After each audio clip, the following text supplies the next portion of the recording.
The key to any successful repair or paint project is proper surface preparation.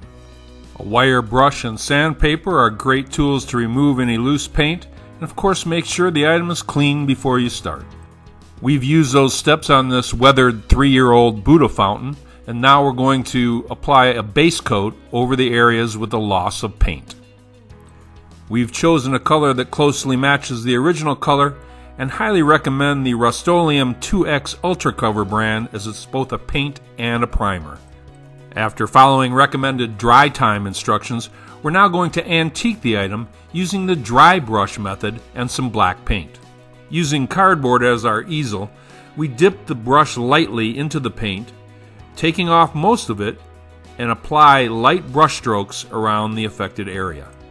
As the name implies, keep that brush as dry as possible by adding only a small amount of paint and brushing it back onto your cardboard.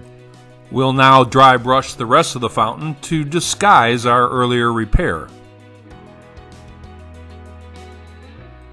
Some items can have both rough and smooth textures, again making it super important to keep that brush as dry as possible and using both vertical and horizontal strokes in certain areas.